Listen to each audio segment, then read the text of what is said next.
Nos acompañan en la mañana de hoy en el escenario el señor Ministro de Hacienda y Crédito Público, el doctor Mauricio Cárdenas Santamaría, el señor Presidente de la FIAP, doctor Guillermo Arthur, el Presidente del Consejo Directivo de Asofondos, doctor Juan David Correa, el doctor Santiago Montenegro, Presidente de Asofondos, el señor Ricardo Hausman, Director del Centro de Desarrollo Internacional de Harvard University.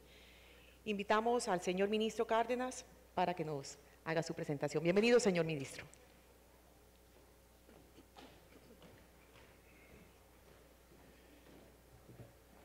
Muy buenos días a todos, un gran gusto estar acá. Creo, doctor Correa y doctor Montenegro, que esta será la última edición en la que participo de esta asamblea como Ministro de Hacienda y Crédito Público, y por eso quiero aprovechar esta oportunidad para agradecer el trabajo que hemos hecho conjuntamente a lo largo de estos 6 años en el Ministerio de Hacienda.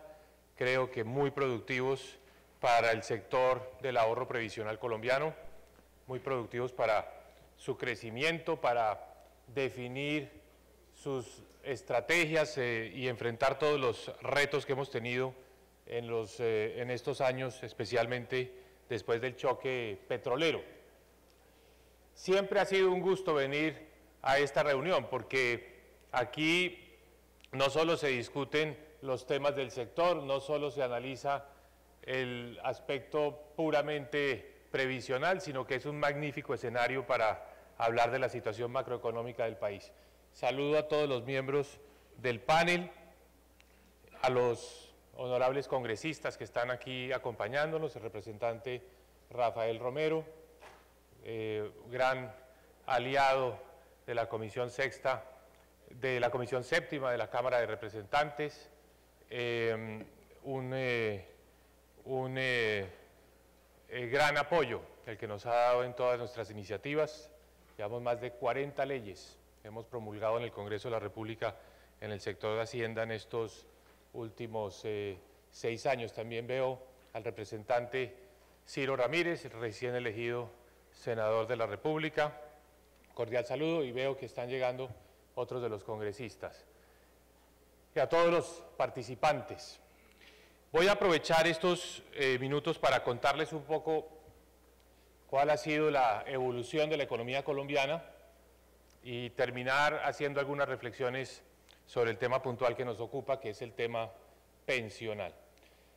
Comienzo con una imagen que es muy diciente y que refleja la magnitud del choque que tuvo que enfrentar la economía colombiana a raíz de la caída de los precios del petróleo. Y como ustedes ven, esos choques fueron muy pronunciados, tanto en el sector externo como en el sector fiscal. En el sector externo tuvimos una caída de nuestras exportaciones petroleras de 27.000 millones de dólares en el año 2013.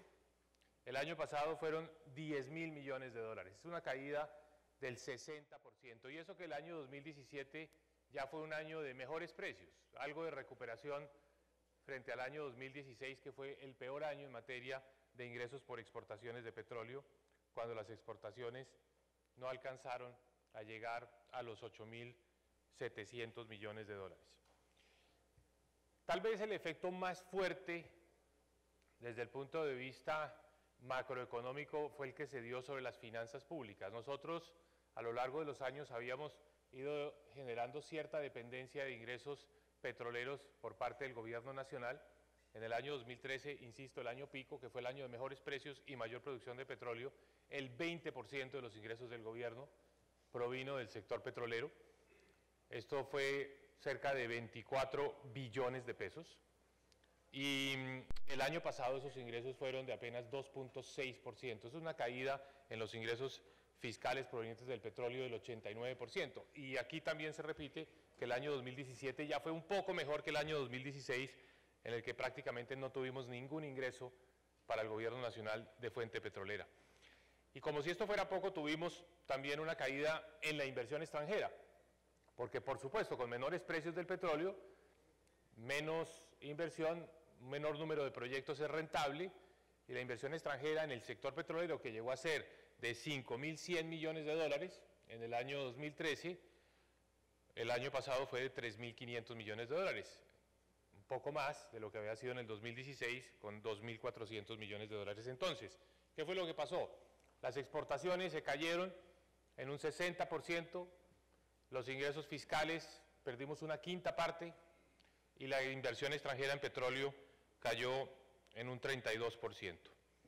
Afortunadamente nosotros tenemos una economía con un buen marco de política macro, y ese marco de política macro, que está bien cimentado, tiene como uno de sus ingredientes fundamentales la flexibilidad de la tasa de cambio.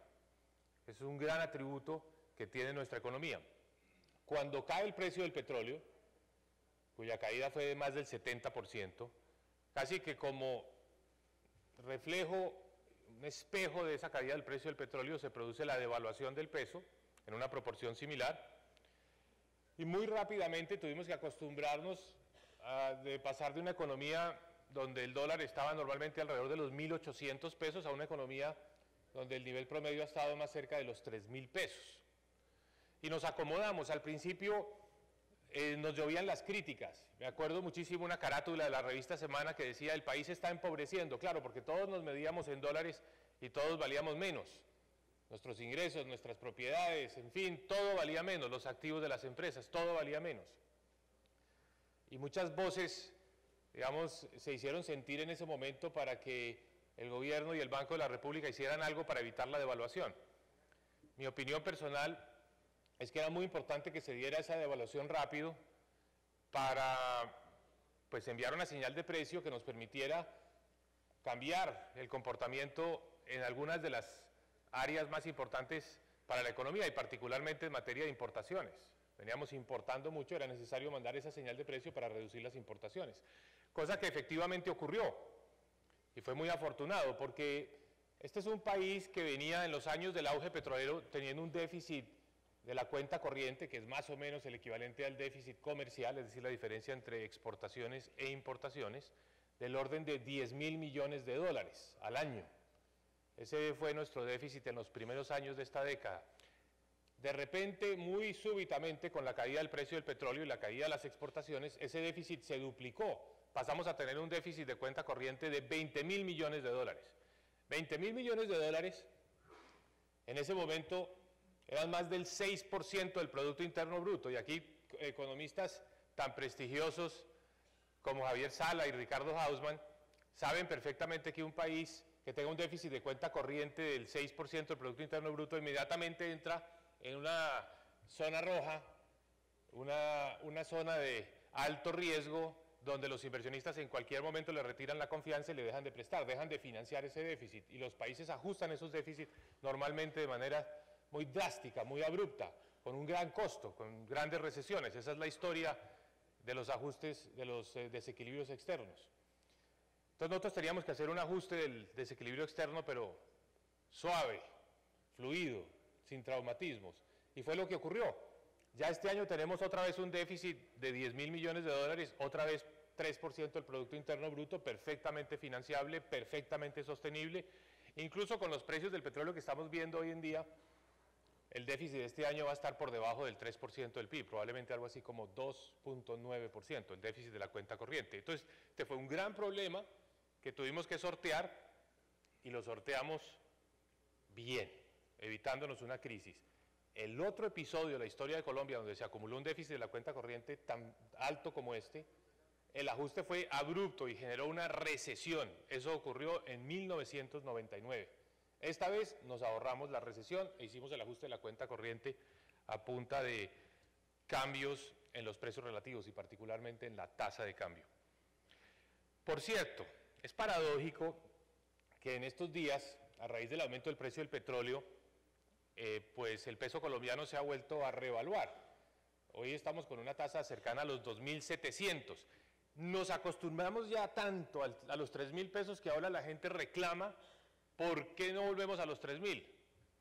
El mundo pide, hagamos algo para que la tasa de cambio suba, para que el peso se devalúe y volvamos a los 3.000, porque claro, los exportadores y particularmente los exportadores de café en este momento están preocupados, con razón, porque el precio de la carga se ha caído frente al nivel que teníamos, digamos, en los últimos 2 años. Entonces, ya el país se acomodó a un dólar a 3.000 pesos y ya incluso cualquier revaluación frente a ese nivel es vista con preocupación como está ocurriendo hoy.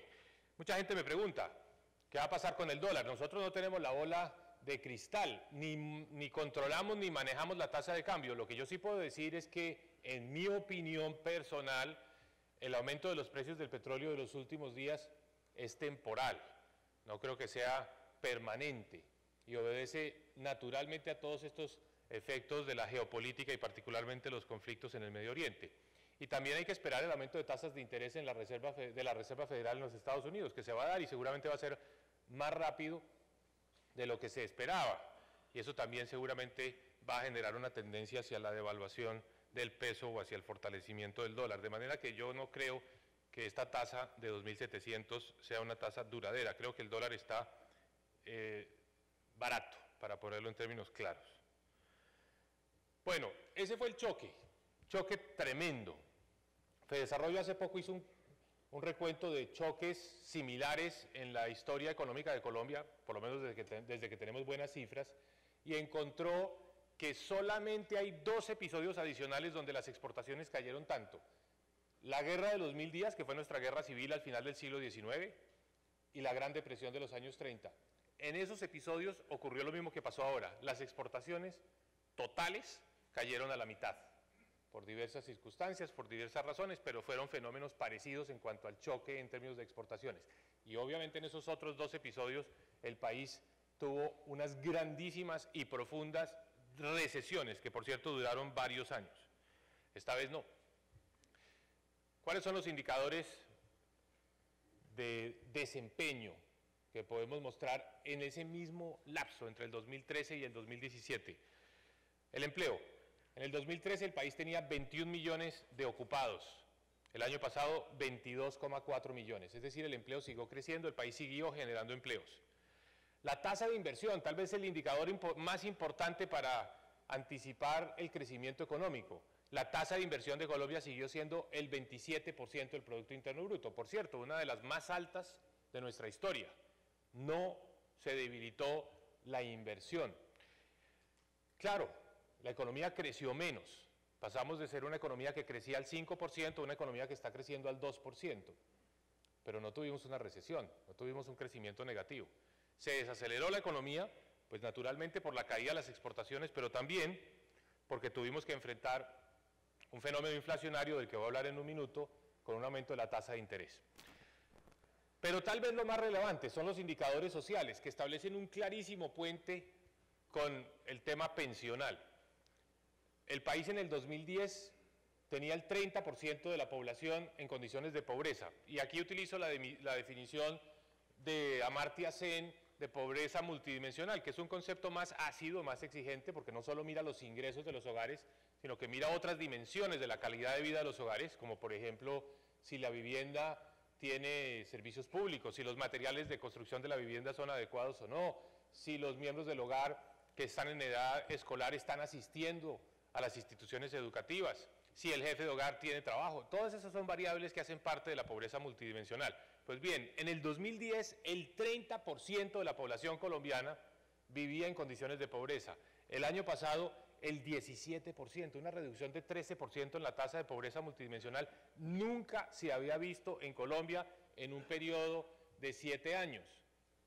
Y peor aún, nunca se había visto en medio de una situación tan estresante, tan extrema como la que tuvimos que vivir con la caída del petróleo. O sea, el país no perdió el ritmo en materia de su avance social.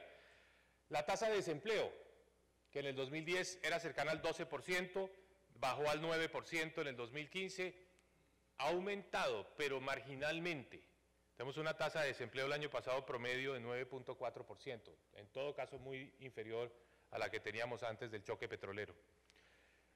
Y la formalización laboral, tal vez uno de los temas más importantes y más interesantes del análisis sobre el desarrollo es el de la formalidad.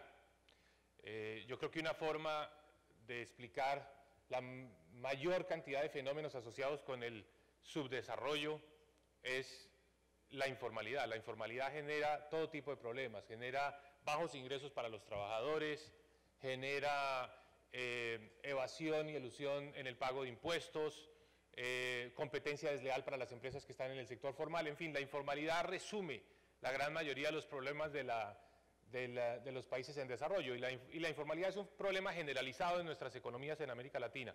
Nosotros tomamos una decisión tajante, contundente para enfrentar este problema, producto del estudio y del análisis, es decir, basada en evidencia. Habíamos hecho muchos estudios a lo largo de los años que indicaban que uno de los causantes de la informalidad laboral en Colombia eran los altos impuestos sobre la nómina, los costos laborales no salariales, trabajos que hicimos durante muchos años, y por eso en el 2012 tomamos la decisión de acabar con esos impuestos a la nómina y reemplazarlos con impuestos sobre la renta que pagan las empresas sobre sus utilidades. Entonces las empresas dejaron de pagar aportes a salud, dejaron de pagar aportes al ICBF, al SENA, y se ahorraron 13,5% del costo de la nómina. Y esto tuvo un efecto maravilloso sobre la formalización laboral. La gráfica de la derecha lo muestra. Hoy por primera vez podemos decir que vivimos en un país donde por lo menos en las 13 principales ciudades hay más empleos formales que informales. Esto es importantísimo porque esa es la base de las cotizaciones a pensiones. Esa es la base del crecimiento del ahorro pensional. La definición de formalidad es exactamente esa. El trabajador formal es el trabajador para el cual su empleador hace aportes a la seguridad social, es decir, paga el aporte a pensiones. Conclusión, los avances sociales de Colombia siguieron.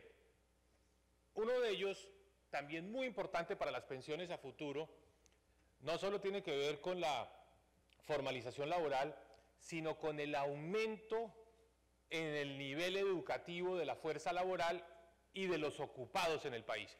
Cuando nosotros empezamos el gobierno, solamente 37 de cada 100 egresados de la secundaria pasaba a la educación universitaria o técnica o tecnológica. Solo 37 de cada 100 egresados de la secundaria. Hoy son 52 de cada 100. Todavía estamos lejos de lo que debe ser el nivel de cobertura de educación terciaria de un país como Colombia. Chile, Guillermo, es un buen ejemplo para nosotros. Chile tiene una tasa de cobertura de educación superior del 70%, o sea, todavía nosotros tenemos 20 puntos porcentuales para avanzar, pero logramos 15 en estos últimos 7 años. Y eso se ha traducido en que el grupo de ocupados con educación superior, que era apenas el 17% de la población en el año 2010, hoy es el 22%, 5 puntos porcentuales de aumento en la participación de los ocupados con educación superior. Eso es importantísimo porque esos son más ingresos, más formalidad y más ahorro pensional. ¿Cómo logramos este aumento en la cobertura de la educación superior? Es algo muy interesante para hacer papers en el futuro. ¿Cómo lo logramos? No con cupos en las universidades públicas. Las universidades públicas aportaron 1/3 del incremento en la cobertura de la educación superior.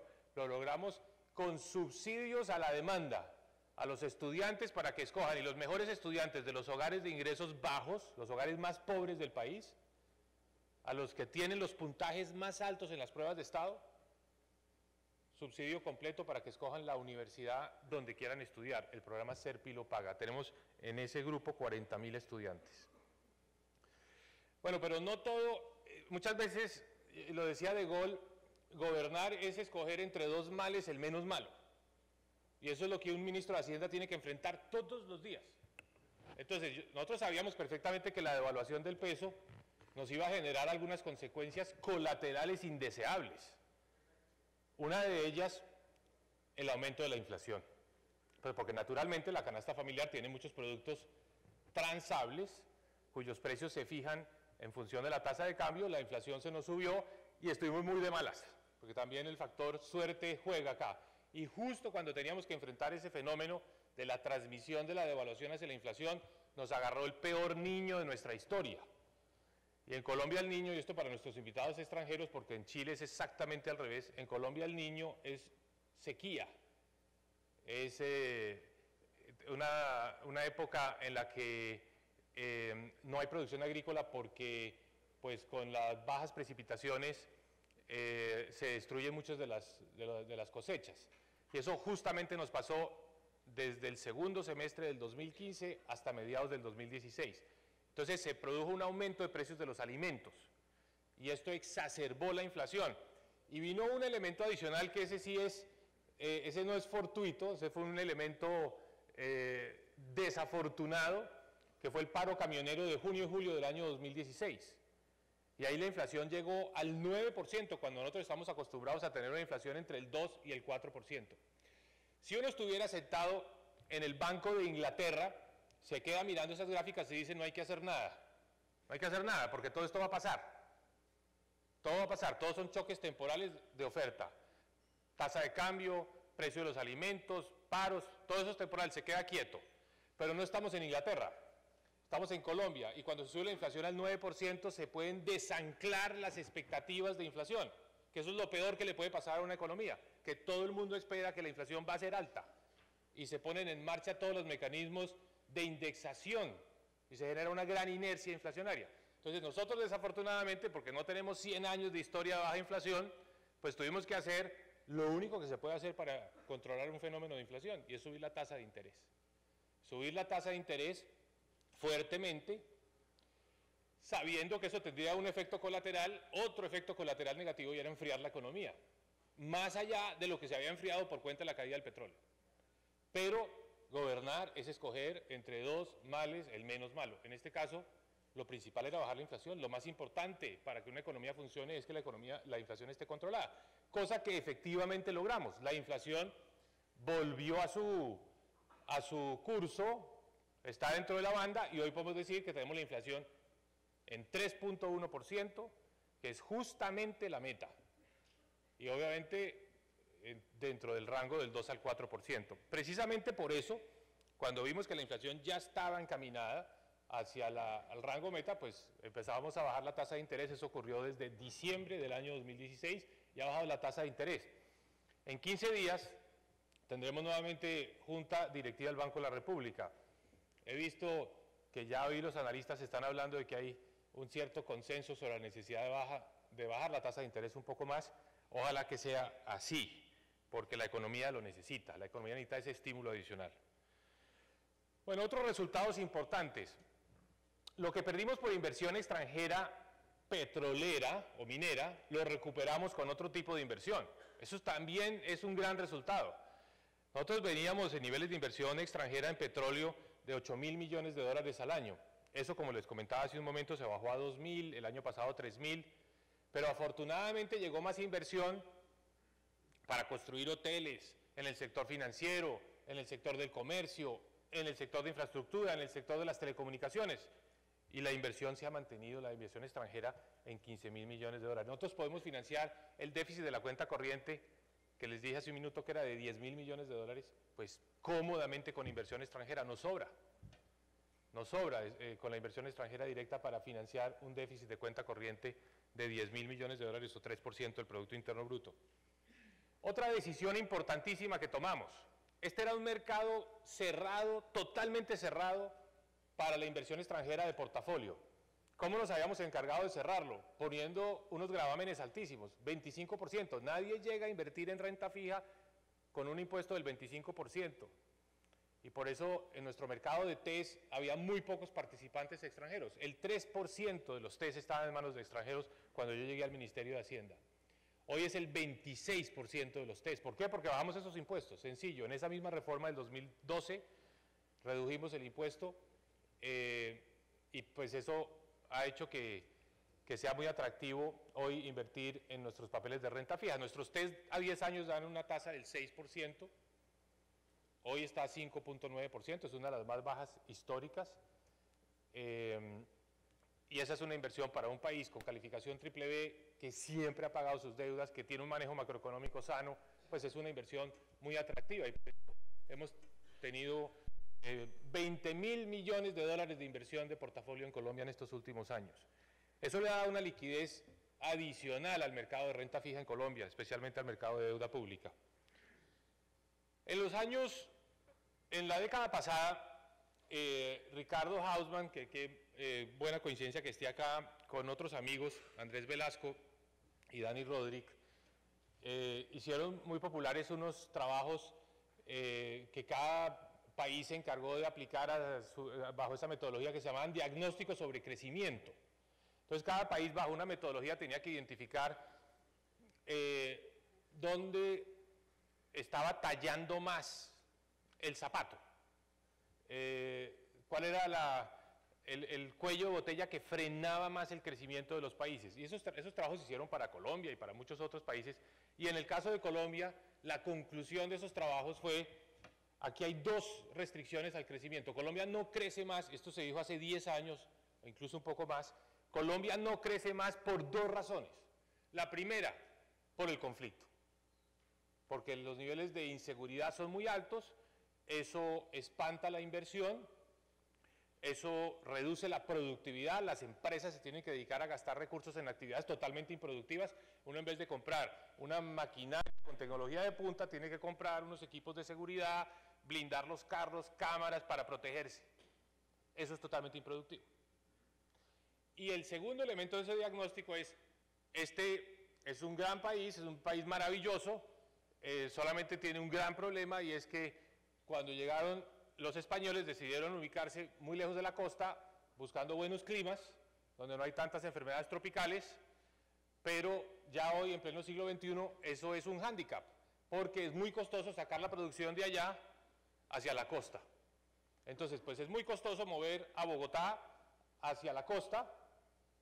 Lo que hay que hacer es construir la infraestructura para acercar a Bogotá, Medellín y Cali con la costa. Esas eran las dos grandes conclusiones de esos trabajos.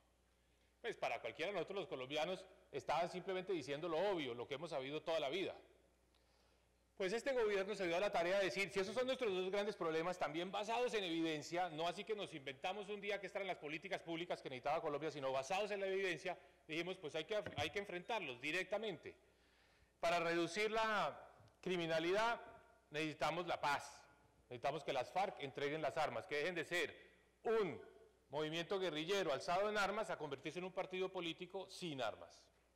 Y la tasa de homicidios en Colombia ha bajado. El año pasado fue 24 por 100.000 habitantes. Para aquellos de ustedes que sean lectores de la revista El Economist, les recomiendo un artículo que circuló en la última edición sobre cómo se ha bajado, cuál es la experiencia de América Latina en materia de criminalidad. Y el caso de éxito, el caso de mostrar, es Colombia, que es el único país que ha logrado una tendencia tan fuerte en la reducción de la tasa de homicidios. Y esto tiene muchos elementos. Esto no es una intervención en un solo frente, tiene muchos elementos. Por ejemplo, ahí se destaca lo que pasó en Cali, con más cámaras de seguridad, pero sobre todo georreferenciación del delito, que uno sepa exactamente dónde ocurre, a qué horas ocurre, y el perfil socioeconómico de los delincuentes, y con eso se puede desarrollar una estrategia para enfrentar, digamos, el tipo de criminalidad que ocurre en nuestras ciudades. Pero en fin, hay una generación entera de colombianos que nacieron a partir de 1970 que nunca antes había vivido en un país tan seguro como el que tenemos hoy en día. La tasa de homicidios está en el nivel donde estaba a comienzos de los años 70. Y lo segundo es el programa de infraestructura de las 4G, de las asociaciones público-privadas. Tenemos 32 proyectos en este momento aprobados, ya con concesionarios, más o menos la mitad de ellos ya con cierre financiero, la otra mitad esperando los cierres financieros. La paz me parece que sería como un tema aparte, nos gastaríamos mucho tiempo, pero simplemente quiero dejar el siguiente mensaje. Independientemente de la teoría que cada uno de nosotros tenga sobre qué originó el conflicto en Colombia, independientemente de dónde pensemos que empezó el problema, al final sabemos que lo que había generado era un círculo vicioso, que se estaba profundizando. Ese círculo vicioso es mucha pobreza en unas zonas del país, baja inversión privada, baja presencia del Estado, presencia de grupos armados al margen de la ley, con economías ilegales al lado, narcotráfico, minería ilegal. Y eso 50 años estuvo dando vueltas y vueltas y vueltas y volviéndose un fenómeno más, digamos, más profundo, más arraigado. Llegó la oportunidad de romper ese círculo vicioso. El hecho claro y concreto es la entrega de las armas por parte del FARC, su transformación en partido político. Pero obviamente para romper ese círculo vicioso necesitamos hacer las inversiones en esas regiones del país para mejorar los niveles de vida. Nosotros hicimos un ejercicio para identificar de los 1.100 municipios de Colombia, cuáles son aquellos que tienen, digamos, más pronunciadas esas características de ese círculo vicioso que les acabo de mencionar. Totalmente objetivo, esto nuevamente basado en evidencia, todo medido, y encontramos que hay 344 municipios donde ese círculo vicioso es particularmente pronunciado. Esos 344 municipios representan el 53% del territorio colombiano. No representan el 53% de la población, porque muchos de ellos son en regiones muy aisladas, de muy baja densidad. Pero en esos 344 municipios es que tenemos, para construir la paz en Colombia, es ahí donde tenemos que concentrar la inversión. El gobierno está haciendo su parte, dándole prioridad en los planes de inversión pública a esas regiones, buscando los recursos del financiamiento externo, de la cooperación internacional para esas regiones.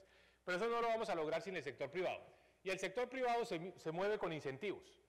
Entonces, ¿qué hicimos? En la última reforma tributaria, para quienes quieran crear empresas en esos 344 municipios, hay 10 años de exención del impuesto sobre la renta.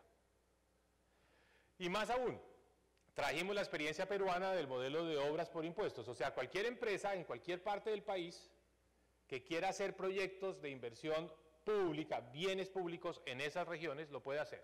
Puede destinar hasta el 50% del impuesto a cargo para escoger proyectos dentro de una lista que tiene el Departamento Nacional de Planeación y hacer inversión en esas áreas verdes. Muy bien. Bueno, yo creo que está más de tiempo ya, Santiago. ¿Cómo estamos? 14 minutos. Bueno.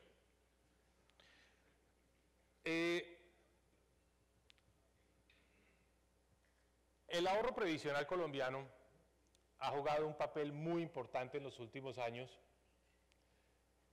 como parte de este proceso de ajuste y sobre todo como parte de un proceso de diversificación de los riesgos de nuestra economía. Lo primero que yo quiero destacar del ahorro previsional es cómo se ha diversificado su portafolio de inversiones y lo importante que es para la economía que la industria tenga hoy más ahorro en el exterior del que tenía en el pasado. En el 2013, en el momento del choque petrolero, el 3% del Producto Interno colombiano equivalía al ahorro de las AFPs en el exterior. Hoy es el 8.8% del Producto Interno Bruto. Una cifra que seguramente solo los que están en las mesas seguramente los tesoreros y los que dirigen los portafolios de inversión la tienen en la cabeza, pero muy pocos otros colombianos la saben, es que las AFPs colombianas pasaron de tener activos en el exterior hace 10 años de 2.500 millones de dólares a tener hoy 25.900 millones de dólares. O sea, el ahorro previsional colombiano en el exterior se ha multiplicado por 10 en esta década. 25.900 millones de dólares. Entonces, mucha gente mira los pasivos de Colombia y dice el país se ha endeudado, la deuda externa ha aumentado, cierto, la deuda externa ha aumentado más por el sector privado que por el sector público, porque el sector privado ha hecho lo obvio. También otra señal de precio. Colombia no tenía grado de inversión, lo recuperó en el 2011 y subió un peldaño adicional a tener hoy BBB, eso le abarató el financiamiento externo a toda la economía, no solo al gobierno, sino al sector privado. ¿Qué hizo el sector privado colombiano?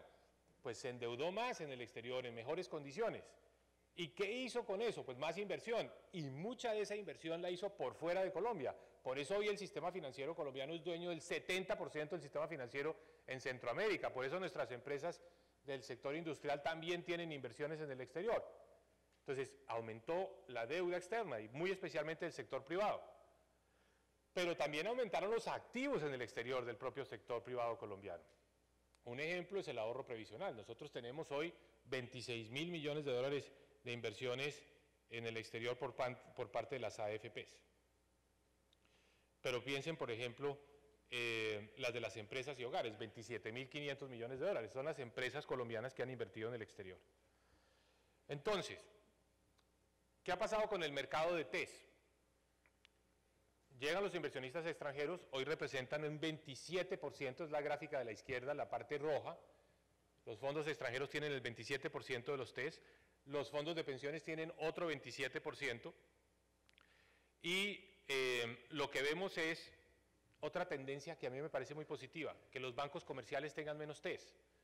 Qué maravilla que los bancos tengan en su activo más bien créditos, cartera, menos inversiones. Eso es parte de lo que se ha logrado con la mayor presencia de inversionistas extranjeros.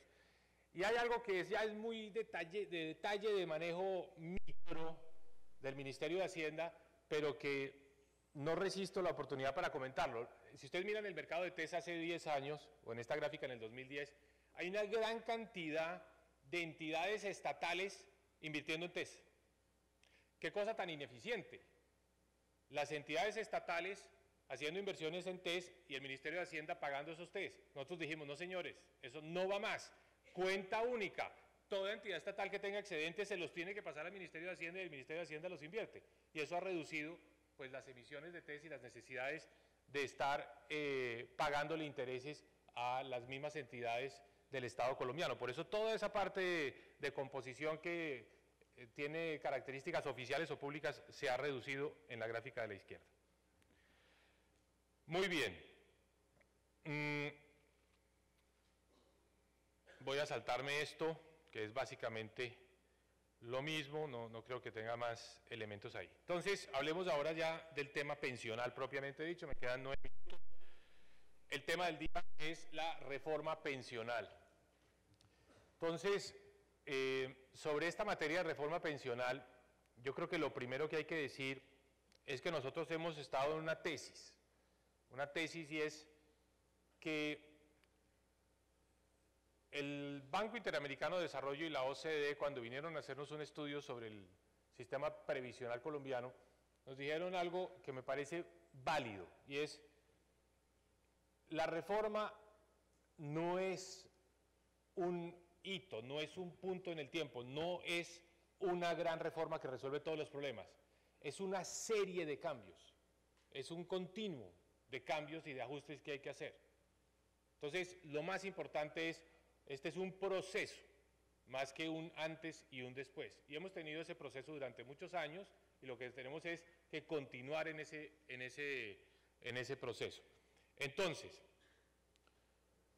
sabemos perfectamente, y el diagnóstico creo que es como el gran pilar sobre el cual vamos a construir esos ajustes a futuro. El diagnóstico es muy generalizado, está muy compartido, es llover sobre mojado repetirlo. Tenemos baja cobertura, muy pocas personas pueden hoy tener garantía o seguridad de que van a contar con una pensión cuando terminen su vida laboral. Es muy inequitativo, nos gastamos 40 billones de pesos del presupuesto general de la nación pagando pensiones, y esas pensiones están concentradas en el quintil más alto de la población. Otro gran problema, está muy bien diagnosticado, y aunque no es la preocupación central, siempre se puede mejorar en temas de sostenibilidad. Hoy todos los escenarios muestran que el pasivo pensional colombiano va a ir cayendo como porcentaje del PIB en los próximos años. Es decir, no hay una bomba de tiempo en un sentido como la tuvimos en el pasado, pero siempre se puede mejorar en reducir el costo del pasivo pensional. Entonces, ¿qué hemos hecho nosotros? Un breve repaso. Los estudios también coinciden en que debe haber un primer pilar, algunos lo llaman el pilar cero, que es el pilar donde simplemente el Estado garantiza un nivel básico de subsistencia para la población de la tercera edad, y particularmente a personas que tienen muy poca capacidad de cotización o de contribución. Nosotros creamos ese pilar con el instrumento de los BEPS, que es el mecanismo que la persona puede llevar un ahorro y el gobierno le hace un aporte adicional del 20%. Hemos tenido más o menos 900.000 personas que han abierto cuentas BEPS y que han hecho algún tipo de ahorro, pero no lo han hecho de una forma regular o continua. Si uno piensa, por ejemplo, en los que lo han hecho con cierta estabilidad, estaríamos hablando de unos 300.000 colombianos. Pero esto es importante porque quiere decir que ya hay un mecanismo en el cual las personas pueden llevar un ahorro pensando en retirarlo cuando llegue su edad de jubilación y tener un apoyo adicional a lo que ahorraron del 20% por cuenta del gobierno.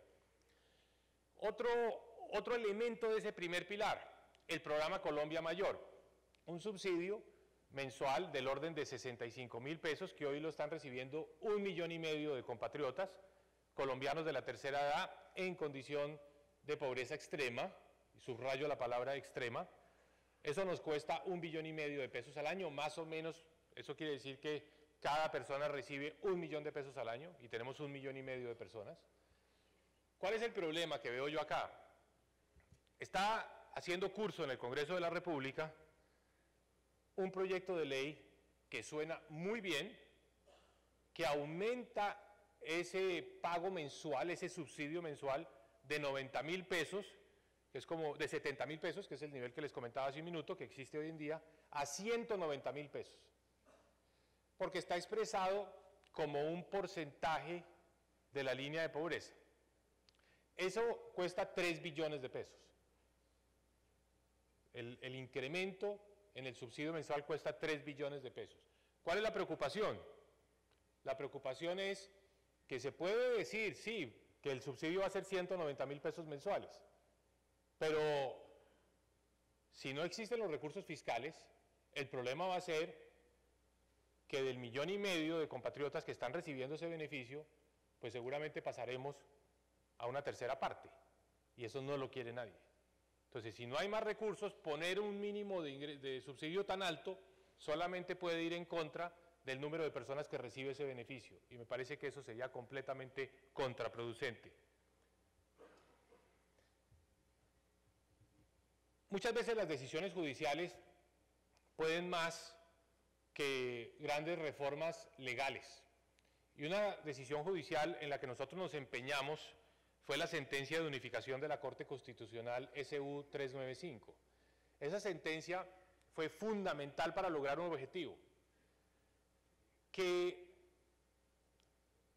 la tasa de reemplazo, es decir, el nivel de la pensión, se aplique no sobre el ingreso del último año como se venía aplicando para personas que estaban en el régimen de transición, sino que se aplique sobre el ingreso promedio de los últimos 10 años. Nosotros estimamos que esa sentencia de unificación nos generó ahorros cercanos a los 50 billones de pesos. Mucha gente se estaba pensionando en los regímenes de transición mirando su ingreso del último año, o aplicando su ingreso del último año y no el de los últimos 10 años. Esa sentencia fue fundamental. Está a punto de ser expedido un decreto que crea el CETIL. El CETIL es un sistema de información con la historia laboral de las personas, para que cualquier persona la pueda consultar y sobre todo cualquier administrador de pensiones pueda saber exactamente cuál es esa historia laboral. Eso va a estar en la oficina del Ministerio de Hacienda, que se encarga de los bonos pensionales, y allí se puede consultar esa hoja de vida, esa historia laboral del trabajador, lo cual es fundamental para el momento en que llegue el reconocimiento de las prestaciones. Otro tema en el que trabajamos mucho, y es el de la cobertura del salario mínimo. En Colombia el salario mínimo sube en función del IPC, en función de la productividad y normalmente un extra adicional. Ese extra es muy difícil de cubrirlo para quien tiene que garantizar una pensión equivalente a un salario mínimo. El gobierno asumió esa cobertura para que sea más viable financiar una pensión mínima, y eso pues puede equivaler al 21% de la reserva matemática. Este fue un paso muy importante. Y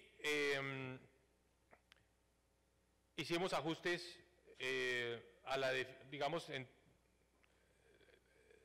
el saldo que se requiere para otorgar una pensión mínima, en 2 resoluciones, una de ellas de finales del año pasado, y quienes no cuenten con ese saldo, desde el primer momento pueden acceder al Fondo de Garantía de Pensión Mínima. Otros temas regulatorios, no voy a entrar en todo este detalle, pero muy importante poder haber canalizado parte del ahorro previsional hacia la financiación del programa de infraestructura, de las 4G, de las APPs. Este fue un proceso con varios hitos, con varios momentos en el tiempo, pero lo cierto es que hoy las AFPs tienen participación en fondos de capital privado que a su vez le están prestando, no invirtiendo, prestando a los proyectos de las 4G. Ese fue un cambio importantísimo. Y por último, hicimos una emisión recientemente del mercado de TES a 32 años, una necesidad de la industria aseguradora y la industria previsional para poder tener mejor calce entre activos y pasivos, tanto en las compañías de seguros como en los fondos de pensiones. Y le hicimos un ajuste al fondo de inversión de retiro programado. Esto es muy técnico, pero el fondo de inversión de retiro programado tenía los mismos parámetros de inversión del fondo conservador en materia de AFPs, y le dimos la posibilidad de hacer inversiones con mayor riesgo como existen en el fondo moderado. Viene un tema muy importante. El gobierno administra un fondo que es el que cubre las pensiones de los trabajadores de los gobiernos departamentales y municipales, el FONPET. El FONPET tiene hoy activos más o menos de 50 billones de pesos y por supuesto siempre hay que contratar su administración, y vamos a expedir un decreto en los próximos días definiendo cuáles son las reglas de juego de administración de este fondo, incluyendo la posibilidad de que con los recursos del FONPET se haga lo que ya se viene haciendo con las AFPs, y es financiar la infraestructura. Es decir, que se pueda participar en el financiamiento del programa de las 4G. Esto es algo que será una novedad, porque el FONPET en sus reglas de inversión hoy no puede hacer esas inversiones en las 4G. Y finalmente, hemos tenido dificultades, hemos tratado de hacer ajustes por acá o por allá para dinamizar el mercado de seguro previsional. Es decir, que cuando una persona llegue al momento de su retiro, pueda optar por una renta vitalicia. Esa renta vitalicia, por supuesto, tiene que contar con una póliza de seguro. Esas pólizas de seguro han sido difíciles de obtener, y una de las críticas es que pues, no tenemos un mecanismo abierto, totalmente transparente para acceder a esas pólizas de seguros, y lo que queremos es establecer un mecanismo de subastas. Ya lo hicimos, entre otras cosas, con los créditos de vivienda. Todos ustedes que tengan un crédito de vivienda saben que amarrado al crédito de vivienda hay un seguro de vida y un seguro de terremoto, incendio del inmueble. Eso normalmente venía amarrado al crédito hipotecario. Lo que hicimos fue separarlo, y hoy los bancos que dan créditos hipotecarios tienen que hacer subastas para conseguir el seguro más barato. Eso es lo que queremos hacer para el seguro previsional y para poder dinamizar el mercado de rentas vitalicias. De manera que esas son, digamos, algunas de las reformas y de los cambios que queremos introducir antes del 7 de agosto. Nuevas reglas para el FONPET, que pueda invertir en las 4G, escoger los nuevos administradores del FONPET, subastas para seguro previsional y al mismo tiempo el decreto que va a establecer este sistema donde van a estar depositadas las historias laborales de todos los trabajadores. De manera que muchas gracias, y estoy seguro que lo que viene hacia adelante va a ser muy bueno para este sector, porque en la medida que el país vuelva a crecer a tasas más altas, con más formalidad laboral, con una mano de obra más calificada, eso es solamente buenas noticias para el sector previsional colombiano. Muchas gracias.